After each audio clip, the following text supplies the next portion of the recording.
चलिए, good evening everyone. बेटा तो देखो, जैसे कि लास्ट क्लास में हमने लेक्चर 1 में नेशनल इनकम का बेसिक कॉन्सेप्ट डिस्कस किया था, जिसमें हमने दो तरह की सिचुएशन डिस्कस करी थी कि नेशनल इनकम बेसिकली होता क्या है। तो हमने देखा था नेशनल इनकम में दो चीज बहुत इंपॉर्टेंट थी सर। एक तो फैक्टर इनकम,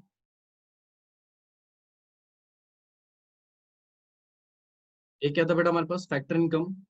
और अर्न किसने करी है बेटा? ये नॉर्मल रेसिडेंट ने।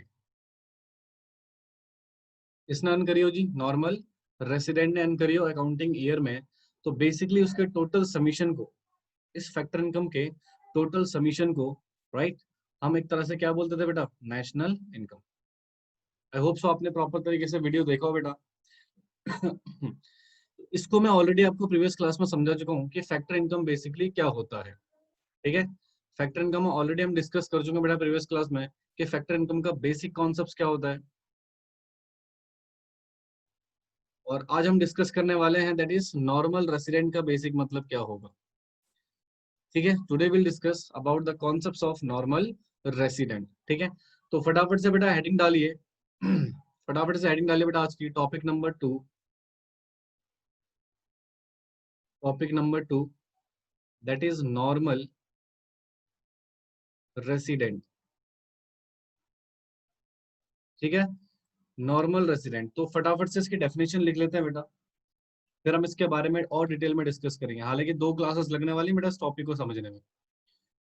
तो लिखिएगा मेरे साथ के साथ, normal resident is said to be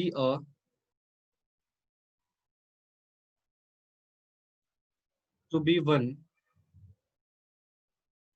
who ordinarily reside in the country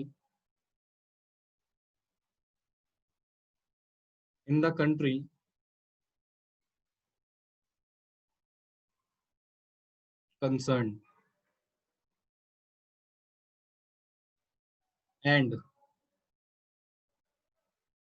whose center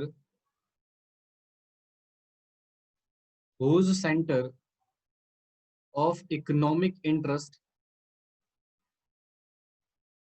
whose center of economic interest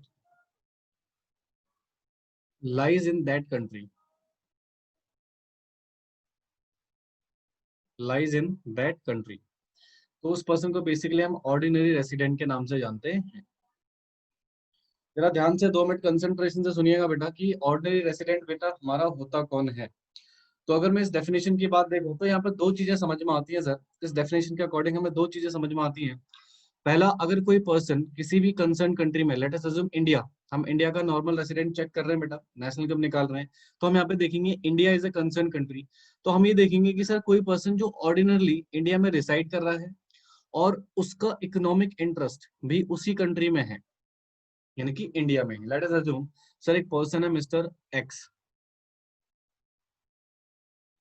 मैं चेक कर रहा हूँ क्या मिस्टर एक्स, मैं चेक कर रहा हूँ बेटा क्या मिस्टर एक्स इंडिया का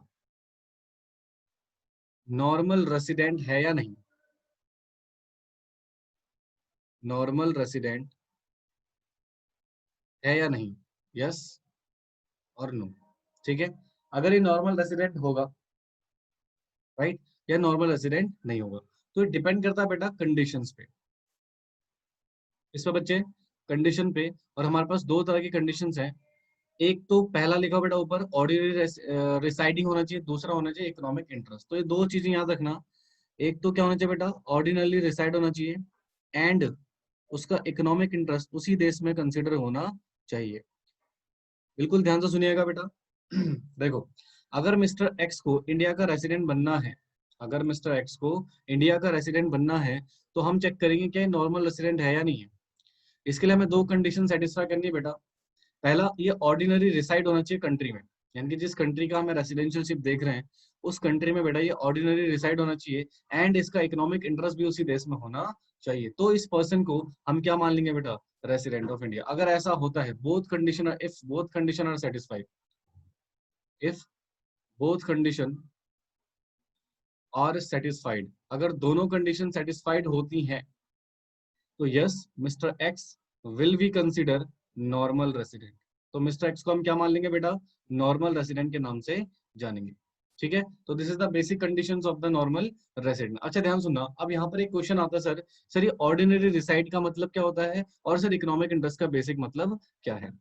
ठीक है, अभी हमने डेफिनेशन का सिर्फ एक दो सिस्टम देखे सर। नॉर्मल रेसिडेंट के लिए हमें दो चीज देखनी है, एक तो पर्सन ऑर्डिनरी रिसाइड कर रहा हो, और दूसरा उसका इकोनॉमिक इंटरेस्ट बेटा उसी पर्टिकुलर कंट्री में फॉल कर रहा हो। ठीक है, अगर ऐसा होता है तो उस पर्सन को बेसिकली हम उस कंट्री का क्या मान लेंगे बेटा, रेसिडेंट मान लेंगे ना। क्वेश्चन ये आता है सर ऑर्डिनरी रिसाइड का मतलब क्या है, और इकोनॉमिक इंटरेस्ट का लॉजिक क्या होता है। ठीक है, तो इसको भी समझाता हूँ। पहले मुझे बताइए कि आपको ये समझ आ गया बेटा सभी को, और अगर आ गया तो प्लीज इसको फटाफट से नोट कर लीजिए विद दिस एग्जाम्पल, इस एग्जाम्पल को भी नोट कर लीजिएगा। ठीक है, एंड आई होप सो आपको समझ में ये आ गया। फटाफट से इसको नोट कर लो बेटा। अब बेटा दो सिचुएशन आती है सर, पहला ऑर्डिनरी रिसाइड का मतलब क्या होता है,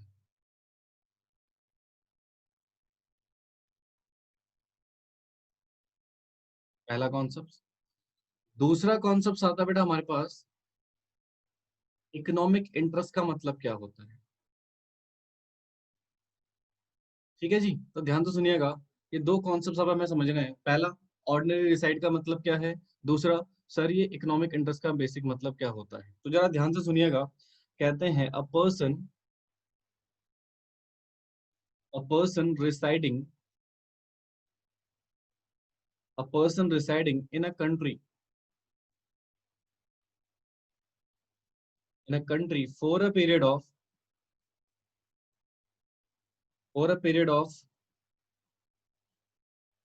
1 year or more, 1 year or more is taken as ordinarily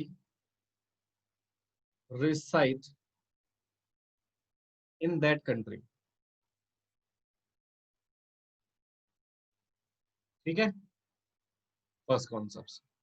अब कहते हैं सर इकोनॉमिक इंटरेस्ट का मतलब क्या होता है, कहते हैं a person is said to have his economic interest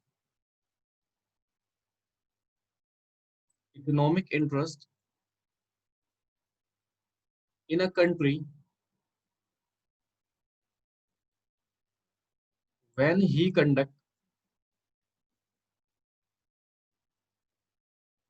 he conduct his transaction economic transaction in that country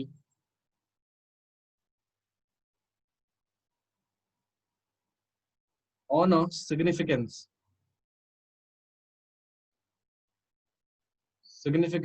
scale।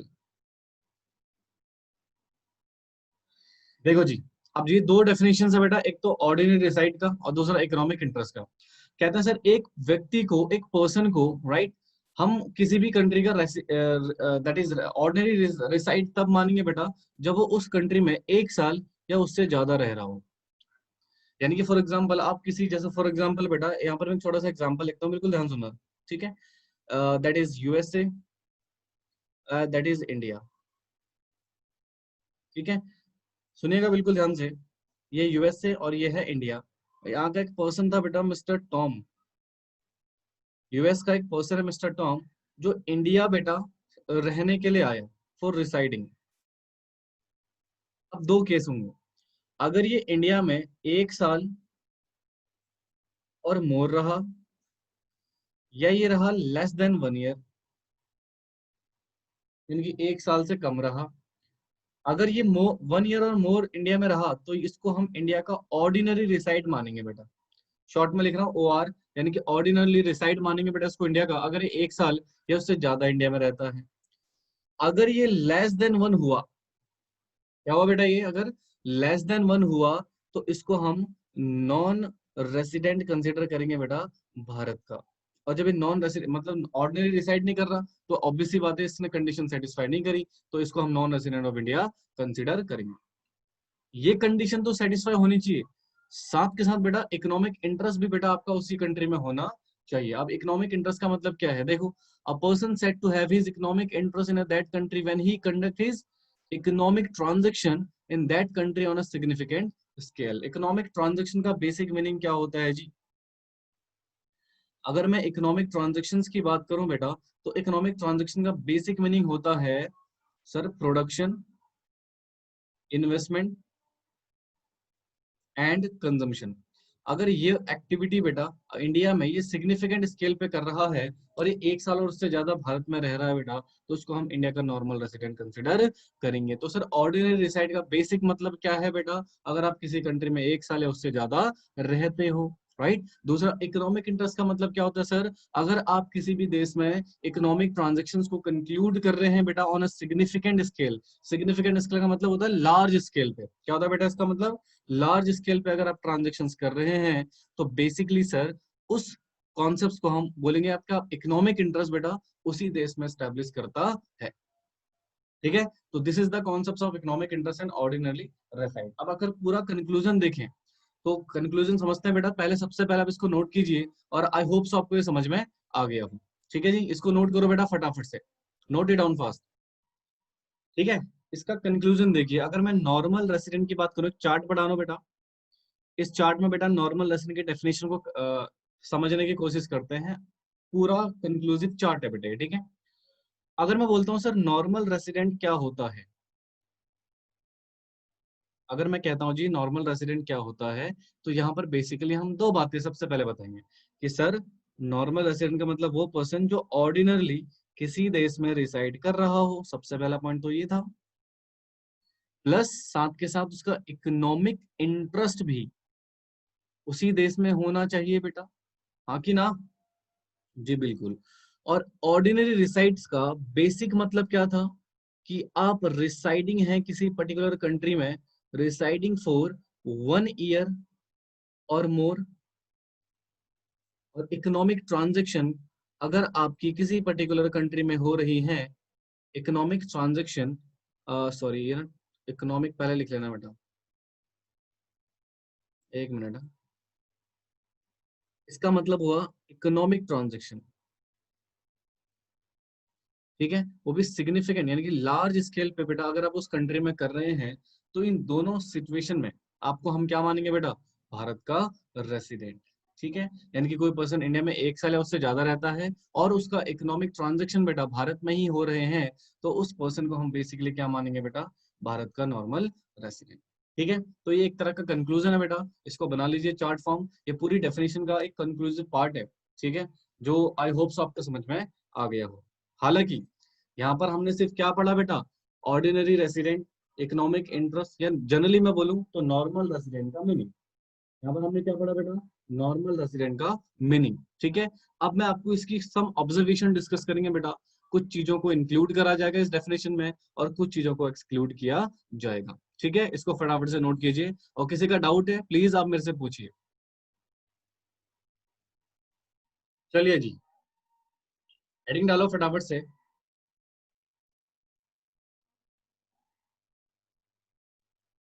Following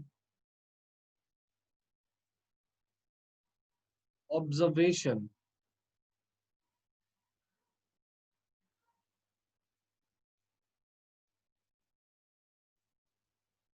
are of underlined significance. ठीक है, तो इन ऑब्जर्वेशन को बेटा हम नॉर्मल रेसिडेंट के पॉइंट ऑफ व्यू से डिस्कस करेंगे। ठीक है, एक एक करके बेटा इन पॉइंट्स को हम डिस्कस करते हैं। कुछ अराउंड बेटा 6 पॉइंट्स है हमारे ये। इन 6 पॉइंट्स को हमें डिटेल में डिस्कस करना है। सबसे पहला पॉइंट कहते हैं sir normal resident, normal resident include both individual and institutions, ठीक है जी। इंस्टीट्यूशंस और इंडिविजुअल दोनों को ही बेटा हम क्या कंसिडर करते हैं, नॉर्मल रेसिडेंट। इसके लिए एग्जांपल समझेंगे, ध्यान से सुनिए। मान लो जी ये इंडिया है, ठीक है। अब इंडिया में मान लीजिए पर्सन है जो इकोनॉमिक ट्रांजैक्शन कर रहे हैं, ठीक है। क्या कर रहे हैं बेटा, इकोनॉमिक ट्रांजैक्शंस कर रहे हैं, ठीक है। और प्लस ये इंडिया के नॉर्मल रेसिडेंट भी हैं, मान लेते हैं। तो इनकी इनकम नेशनल इनकम में इंक्लूड होगी। अब क्वेश्चन आता है सिर्फ पर्सन कितने टाइप्स के होते हैं, तो दो तरह के पर्सन होते हैं बेटा। एक होते हैं नेचुरल पर्सन और एक होते हैं आर्टिफिशियल पर्सन, ठीक है जी। तो नेचुरल पर्सन में तो बेटा हम जैसे इंडिविजुअल्स आ जाते हैं। कौन आ जाता है बेटा, हम जैसे इंडिविजुअल। और जो आर्टिफिशियल पर्सन होता है, ये होता है a person created by law. Example बोले तो कंपनी। कंपनी बेटा एक आर्टिफिशियल पर्सन होती है, right. As per the companies act section 9 of companies act 2013, ठीक है। कंपनी क्या बेटा, हमारा आर्टिफिशियल पर्सन है। और इसको हम अगर यहाँ पे देखें तो इंस्टीट्यूशन भी बोला जाता है। क्या बोला जाता है बेटा, इंस्टीट्यूशन। तो सर ये जो इंस्टीट्यूशन है, क्या ये भी नॉर्मल रेसिडेंट होगा, यस। तो डेफिनेशन कहती है सर, नॉर्मल रेसिडेंट की डेफिनेशन में दोनों आएंगे, इंडिविजुअल पर्सन भी आएंगे और इंस्टीट्यूशन भी आएंगे। यानी कि सर नेचुरल पर्सन तो होंगे होंगे, एंड साथ के साथ बेटा हमारे जो आर्टिफिशियल पर्सन है, कंपनी वगैरह है, क्योंकि बेटा कंपनी भी तो बिजनेस करती है। और कंपनी एक सेपरेट लीगल एंटिटी है बेटा। कंपनी और कंपनी के जो इंटरनल पर्सन होते हैं, दोनों ही अलग होते हैं बेटा, as per the separate legal entity. Company के खुद के नाम पे केस फाइल हो सकता है, कंपनी किसी और के ऊपर केस फाइल कर सकती है वाया देयर रिप्रेजेंटेटिव्स। तो इसलिए बेटा कंपनी जितने भी इंस्टीट्यूशंस होते हैं बेटा, जो अपने नाम पे पैसा कमा रहे होते हैं, कहते हैं सर इन पर्सन, इनको भी, इन आर्टिफिशियल पर्सन को बेटा हम नॉर्मल रेसिडेंट में कंसिडर करेंगे। और इनके जरिए जो पैसा कमाया जा रहा है बेटा, उस पैसे को भी हम, अगर वो फैक्टर इनकम है, तो नेशनल इनकम में ऐड करेंगे। ठीक है। तो बेसिकली कहने का मतलब सर, नॉर्मल रेसिडेंट की डेफिनेशन में सिर्फ हम जैसे नेचुरल पर्सन ही नहीं आते सर, आर्टिफिशियल पर्सन, यानी कि सर कंपनी, इंस्टीट्यूशंस वगैरह भी आती हैं, ऑर्गेनाइजेशंस वगैरह भी आते हैं, उनको भी बेटा हम क्या मानते हैं, नॉर्मल रेसिडेंट कंसिडर करते हैं। ठीक है। तो ये बेसिक डेफिनेशन हमारी कह रही है सर, ऑब्जर्वेशन में पहला पॉइंट कि सर नॉर्मल रेसिडेंट में इंक्लूड होते हैं सर दोनों चीज, इंडिविजुअल भी और इंस्टीट्यूशन भी। इंस्टीट्यूशन का बेसिक एग्जांपल मैं आपको बता चुका बेटा, लाइक अ कंपनी। ठीक है। ये जितने भी ऑर्गेनाइजेशन होती है बेटा, इनको इंस्टीट्यूशन कहा जाता है, और इनको भी हम नेशनल नॉर्मल रेसिडेंट की डेफिनेशन में इंक्लूड करते हैं। ठीक है जी। पहला ऑब्जर्वेशन क्लियर है बेटा, इसको नोट कीजिए फटाफट से, note it down fast. Let's come to the second point पे, ये बेटा, ठीक है। अब जरा ध्यान सुनिएगा, इसका मैं आपको एक छोटा सा सिचुएशन समझाता हूँ। कहते हैं it is not necessary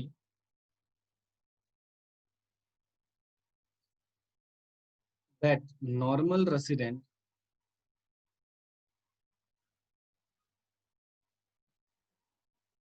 of a country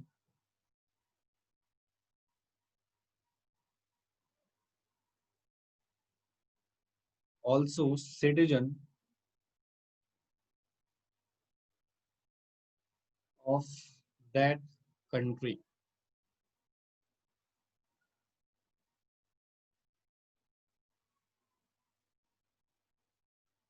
A person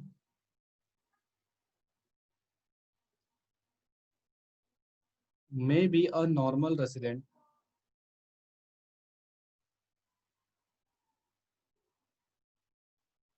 of one country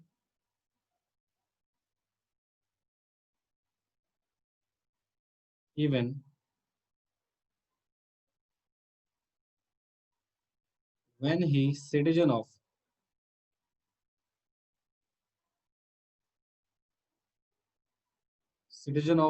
the other.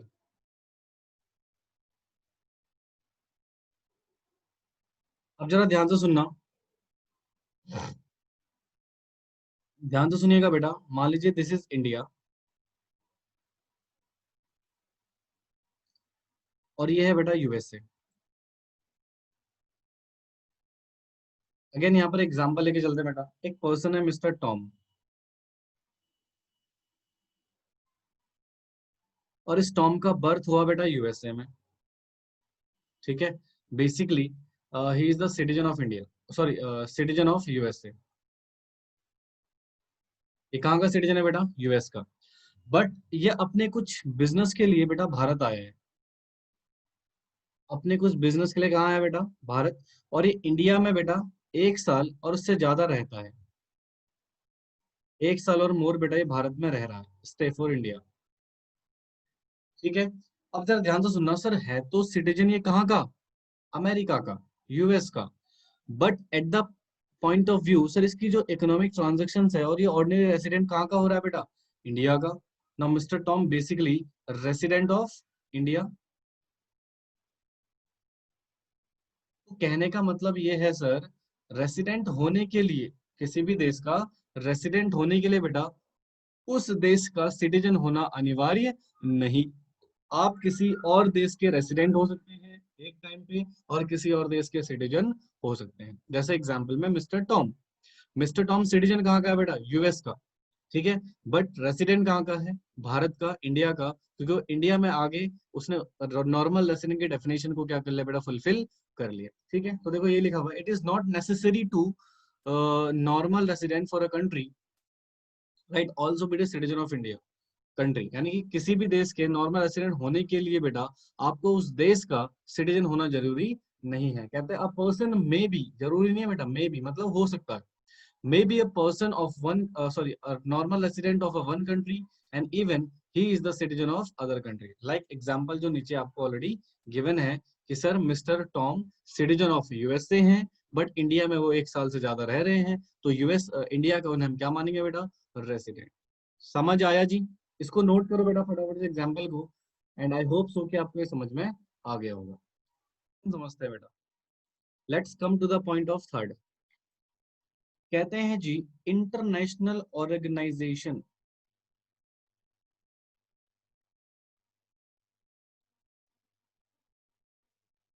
International organisation जैसे कि such as WHO and IMF, WHO and IMF in a country, in a country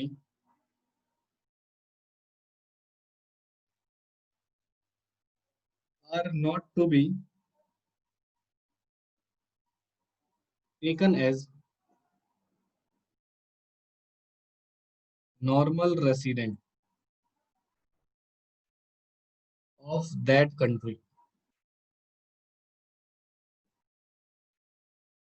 However,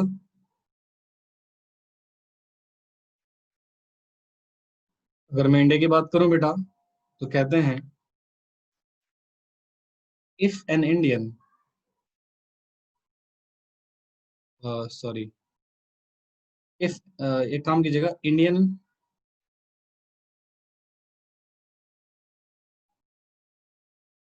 working in these organisation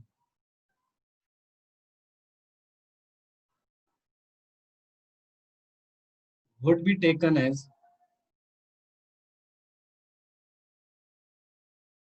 normal resident of India. देखिएगा बेटा ध्यान से, example बताता हूँ आपको, फिर इस थ्योरी को रीड कर लेंगे। मान लो इंडिया में WHO का एक ब्रांच है, मान लो, क्या ये तो है ही, वर्ल्ड हेल्थ ऑर्गेनाइजेशन का क्या है बेटा? एक इंडिया में एक ब्रांच है। ठीक है, ये बेटा इंटरनेशनल ऑर्गेनाइजेशन होती है बेटा, हर कंट्री में इनका एक ब्रांच होता है। ठीक है, और ये ओवरऑल बेटा वर्ल्ड के लिए काम कर रहे होते हैं। अब जरा ध्यान सुना, WHO एक इंटरनेशनल ऑर्गेनाइजेशन है। क्या है जी? International organisation. ठीक है, अब ये इंटरनेशनल ऑर्गेनाइजेशन इंडिया में स्टैब्लिश है, तो क्या सर अभी आपने कहा था इंस्टीट्यूशन को भी नॉर्मल रेसिडेंट कहा जाता है, तो क्या ये इंटरनेशनल ऑर्गेनाइजेशन भी बेटा इंस्टीट्यूशन है? हाँ बिल्कुल इंस्टीट्यूशन तो है, बट सर इसको ना इंडिया का रेसिडेंट नहीं माना जाएगा बेटा। According to the definition, not taken as normal resident of India, इसको हम भारत का बेटा नॉर्मल रेसिडेंट नहीं मानेंगे according to the concept. But sir अगर इसमें कोई इंडियंस काम कर रहे हैं, और ऑब्वियसली बात है भारत में है तो इसमें काम भी कौन करेंगे बेटा? इंडियंस जो इसमें वर्किंग है, काम कर रहे हैं बेटा, क्या उनको रेसिडेंट माना जाएगा भारत का? यस, उनको बेटा हम नॉर्मल रेसिडेंट कंसिडर करेंगे अगर उन्होंने बेसिक कंडीशन सेटिस्फाई कर रखी है तो। ठीक है, तो जनरली बेटा अगर कंक्लूजन निकल के आता है तो इसका मतलब क्या होता है? इंटरनेशनल जो ऑर्गेनाइजेशन है, WHO या IMF, ठीक है, कहते हैं in a country are not taken as normal resident, उनको बेटा हम नॉर्मल रेसिडेंट नहीं मानेंगे। हाउएवर, जबकि बेटा जो इंडियंस काम कर रहे हैं बेटा इन ऑर्गेनाइजेशन में, उनको बेटा हम नॉर्मल रेसिडेंट कंसिडर करेंगे। ठीक है जी, तो this is the basic observation. I hope so आपको समझ में आया बेटा। प्लीज इसको नोट कर लीजिएगा पूरे एग्जाम्पल्स को और इसकी थ्योरी को। ठीक है, इसको नोट कर लीजिए फटाफट से।